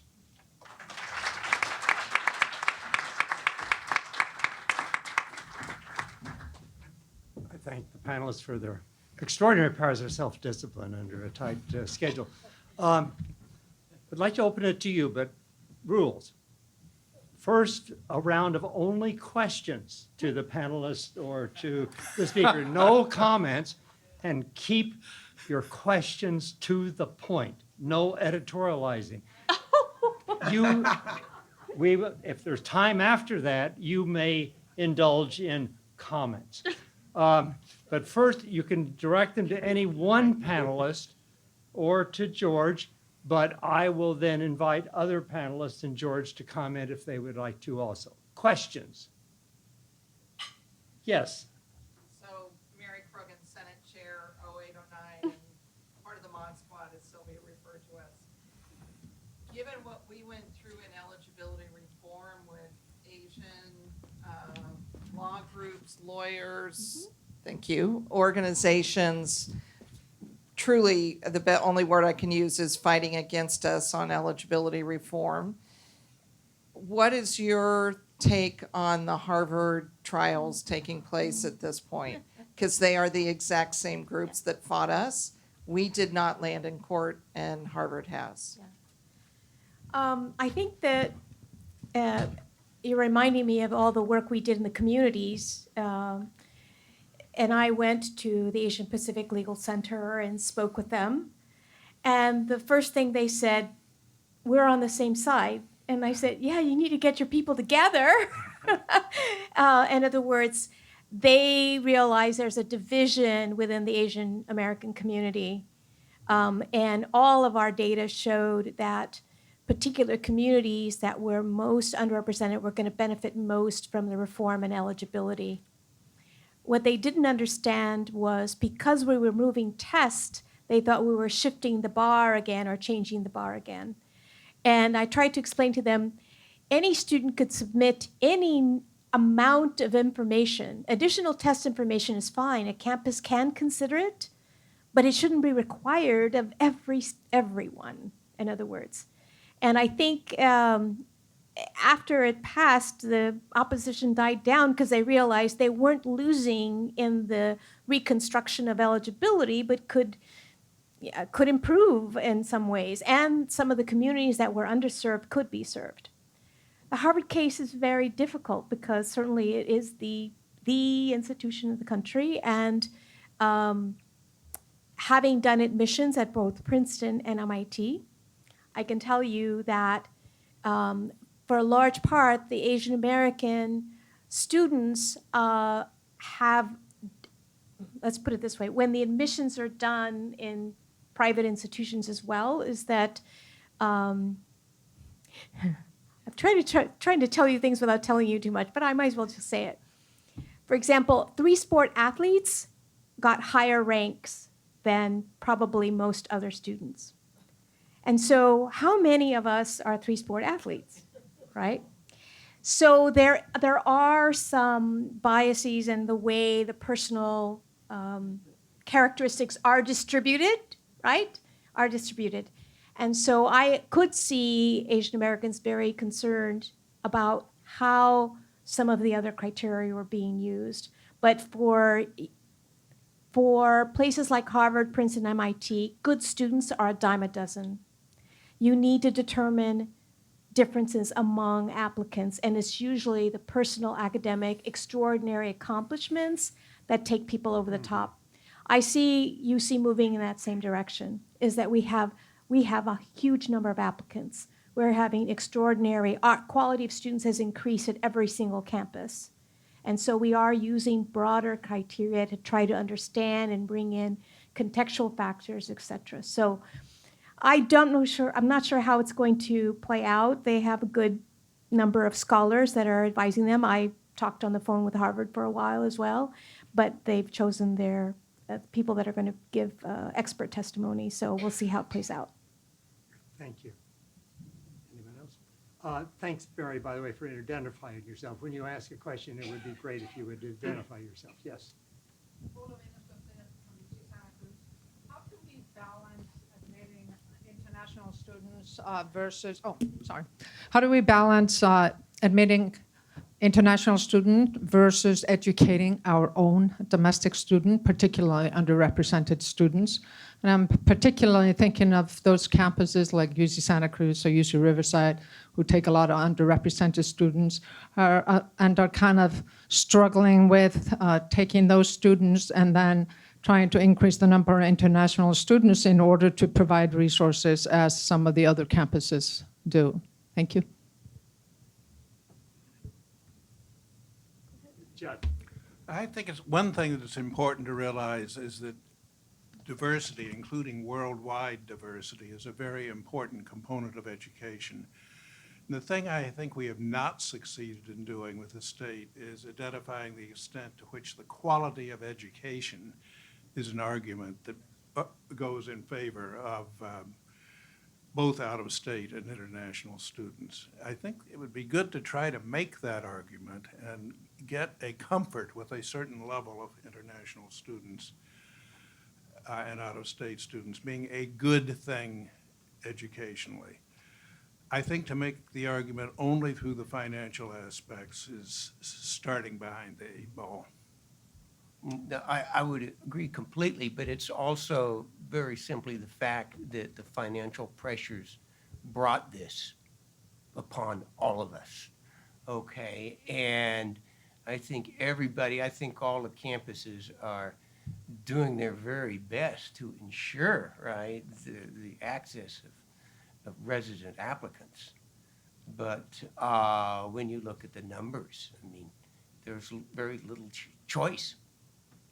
I wish I could offer more than that, but the funding mechanism has to change. And I will say one thing: when I think I was vice chair of systems, because I have this memory of Bob Powell sitting next to me, and the issue of non-residents came up, and we're both sitting there, kind of anxiously wondering what's going to happen, and Jerry Brown pipes up. He'd been kind of sitting back. Yeah, maybe you remember this. And he said, I think it's a great idea, all the resources we're bringing in. And the regents shut up.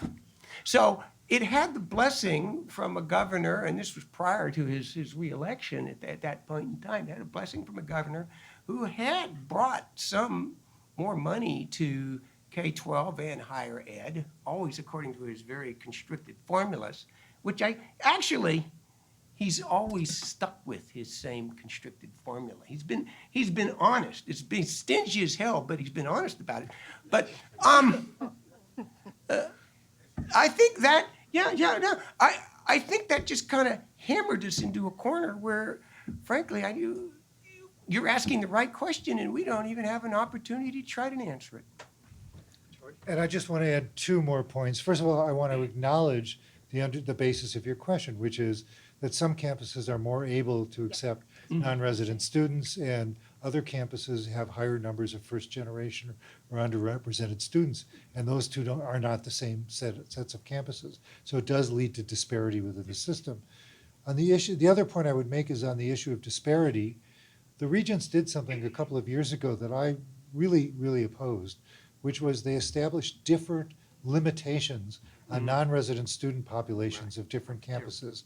So far as I'm aware, this is the first time that the Regents have ever adopted a policy which explicitly distinguishes among the campuses. Wow. And I've viewed that and continue to view that as a very dangerous precedent. It's one thing to set a policy, it's one thing to not like a policy, but to set a policy that explicitly distinguishes among the campuses, I think is very dangerous in the long run. I'm glad you said that. Michael. Yeah, I have a question. It's mostly for Judd, but anybody can answer it. And it has to do with the 12.5%. And I know Judd knows that we declare 12.5% eligible, but the state only pays what it pays for, and it doesn't pay for the full 12.5%. So the question is, how do you believe raising that eligibility constriction would advantage the university? Well, it only advantages the university if he gets the money to go Right. with it. Right. But, and so that's a big quest that would have to be carried out. No, it's the state's workforce needs and the distribution between different levels of education.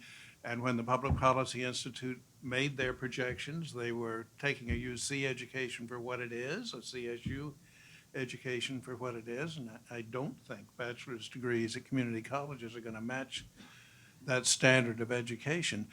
The state's workforce needs call for greater numbers at CSU and UC. Yes. Judd, I think this is a follow-up, and I'm Michelle Whittingham, and I'm the Associate Vice Chancellor of Enrollment Management at UC Santa Cruz. And one of the things that comes to my mind is if the legislators realize by not adequately funding us for California, how many of our amazing students are going outside of the state, and we're sending more to British Columbia and all over the US and all over the world. So has that come into the equation yet?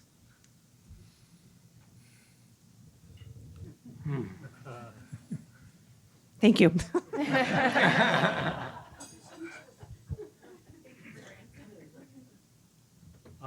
Any more questions? Okay, one more question. Dan Simmons, UC Davis. I've had some long-term involvement with the Senate. This is for Judd. You made a comment in your presentation about an 80% attrition rate with respect to students planning to transfer into UC. Are we making a mistake by putting too much emphasis on that in the sense that maybe we should be thinking about more vocational kind of education in the state of California as well? We need automobile mechanics. We need construction workers. We need to direct students in all kinds of employment besides those employments that require a bachelor degree. So, and it's true with the A through G requirements as well. Maybe we focus too many high school students on a four-year degree program as opposed to other forms of education. Well, the Public Policy Institute of California is the report I'm going on the basis of. And it's a study made of order, I think, 5 or 6 years ago as to what numbers of people of what level of education were needed by California businesses. I think the year was 2040. And the great shortcoming is for 4-year degrees.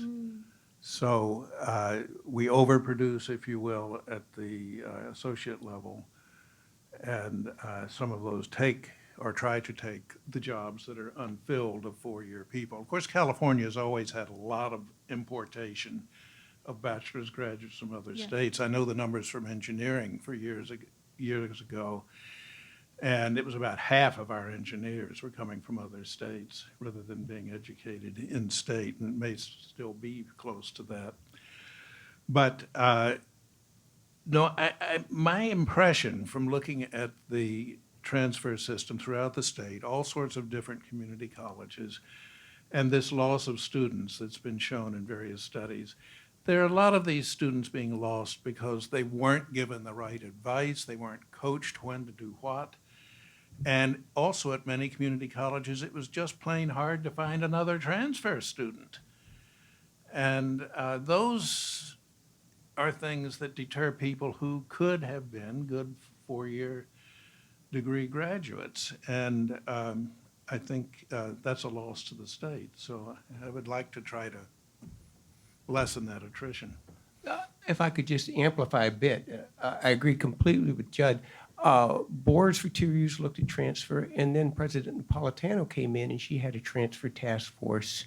And one of the things that really struck me, both having chaired boards through those 2 years and then listening to that transfer task force, when we interviewed the successful transfers to UC and we asked them about the counseling and their advice, it was minimal.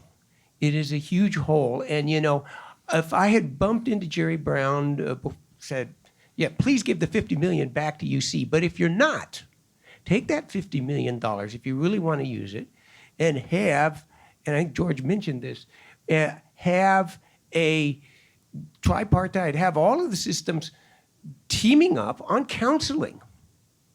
It is a serious hole. I can tell you half of our transfers into my department won't graduate. And I meet with them, I'm vice chair. And the reason is they never understood what they were getting into. And so when the legislature looks at this problem, they really got to dig in and say, what is the root cause?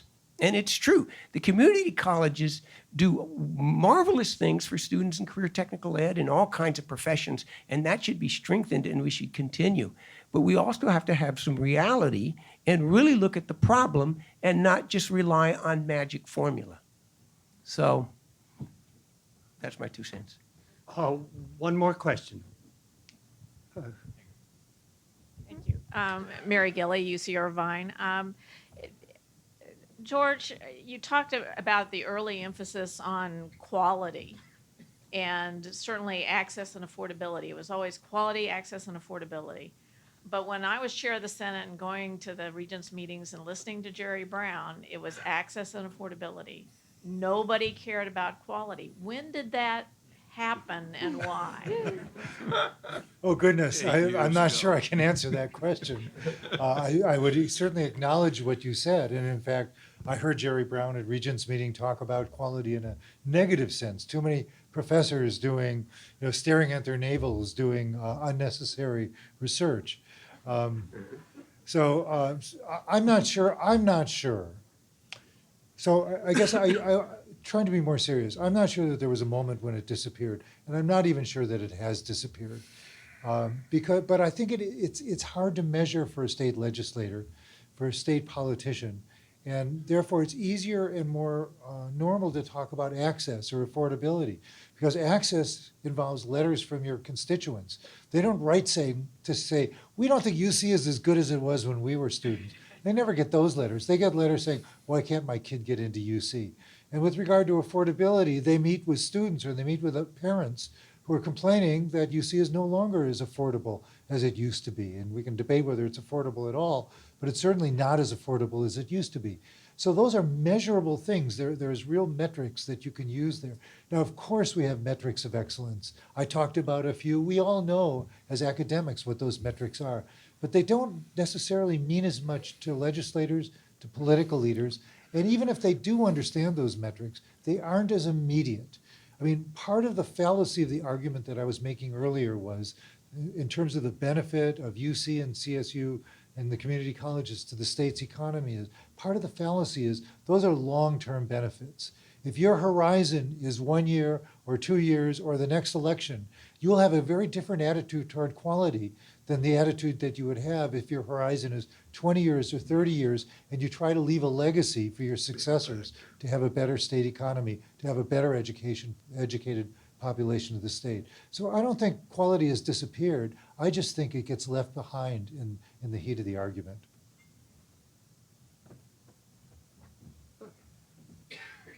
Any brief comment? I have one. I will use my prerogative as a moderator before I thank George and the panelists once again and liberate. You have a comment. There's a couple people. All right. We all have comments. Well, I actually have a question similar to those. And George just alluded to the question. There's a tacit undercurrent in almost everything that's been said is that we have a funding problem. The funding problem is really a political problem. And George just described that in one way. And a lot of the arguments that we make typically, I think, are way too rational for the political process. And many of the people in the room have had a lot more experience than I have in interacting with the administration and the regents. Do you think that they're, or even the Senate, is really qualified, capable of influencing a real political process as opposed to, you know, an idealized one that we kind of talk about all the time?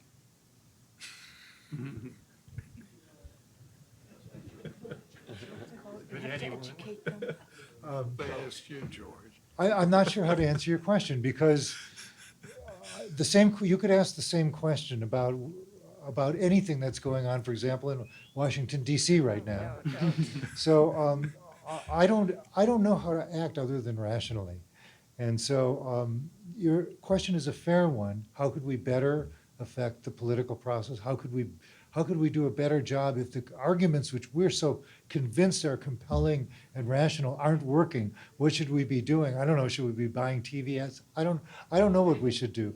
I do think that that's kind of beyond what we do best as an institution, as an academic senate or as a university.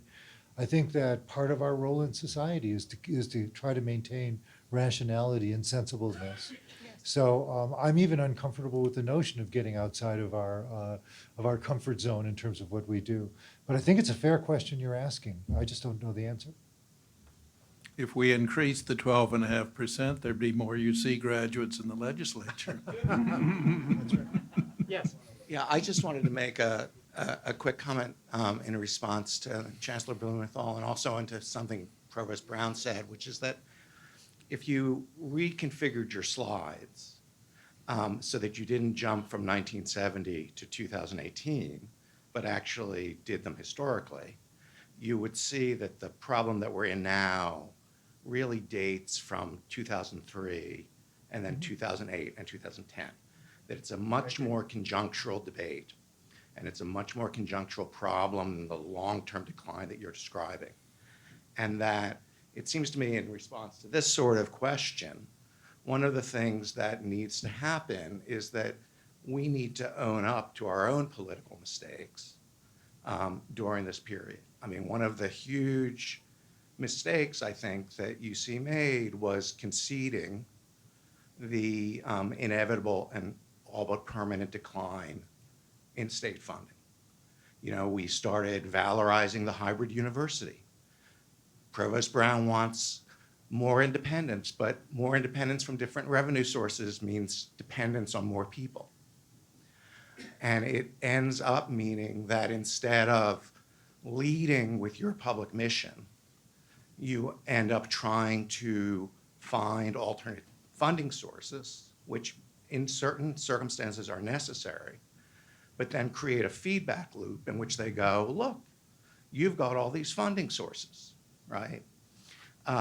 Even with all the tuition increases, our per student spending now in core numbers is down 30% since 2001. So clearly the alternative sources have not worked. I see John Douglas has left, but the tipping point makes the case that without substantial state funding, nothing is going to work.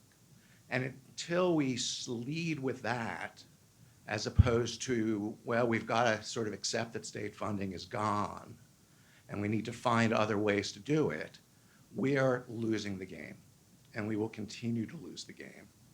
And we need to really take that challenge, I think, very, very seriously, because it's been a disaster since the contract with Schwarzenegger, which ideologically committed us to increasing tuition. Thank you. One final comment. You've been very patient. We've gone over our allotted time, but we thank you for your patience. My comment has to do with my interest in migration and immigration, and revolves on the notion of diaspora. We talk about eligibility for students. We talk about a master plan. We're talking about residents and non-resident students. Think about the number of UC students who are not born in California. I'm not talking about the out-of-state or international students who are residents, legal residents, who were not born here, many of whom come only fairly recently. We are engaged in a dynamic global and not just national process as we try to deal with this. The population increase that was fueled, that was part of the stimulus for the master plan and the growth of the system, emerged not merely because Californians were reproducing themselves, but because many people were coming to California. And that dynamic has not ended despite the cost of housing and is likely to continue. We know that many out-of-state students, if they're admitted as non-resident students, whether they're US out-of-state or international out-of-states, will stay. Some will stay in California, and many will go back to their own home countries or home states or elsewhere. And that's good. It's a part of the internationalizing of higher education using the dynamics of movement, voluntary, often movement. We also know that many students who graduate from the University of California or other systems will not stay in state and will go elsewhere. I'd like to argue, as a matter of fact, that there's a hidden benefit as the California diaspora of UC graduates spreads out to certain states who may have challenges with regard to their own ability to think critically. We may be, in fact, performing a vital service. So if we think of our master plan as not merely a state master plan, although it is in many technical sense, but a national and global master plan, we may be able to break through some of the arguments that seem to me relatively unproductive as to about whether the master plan is a good thing. Thank you very much for your participation.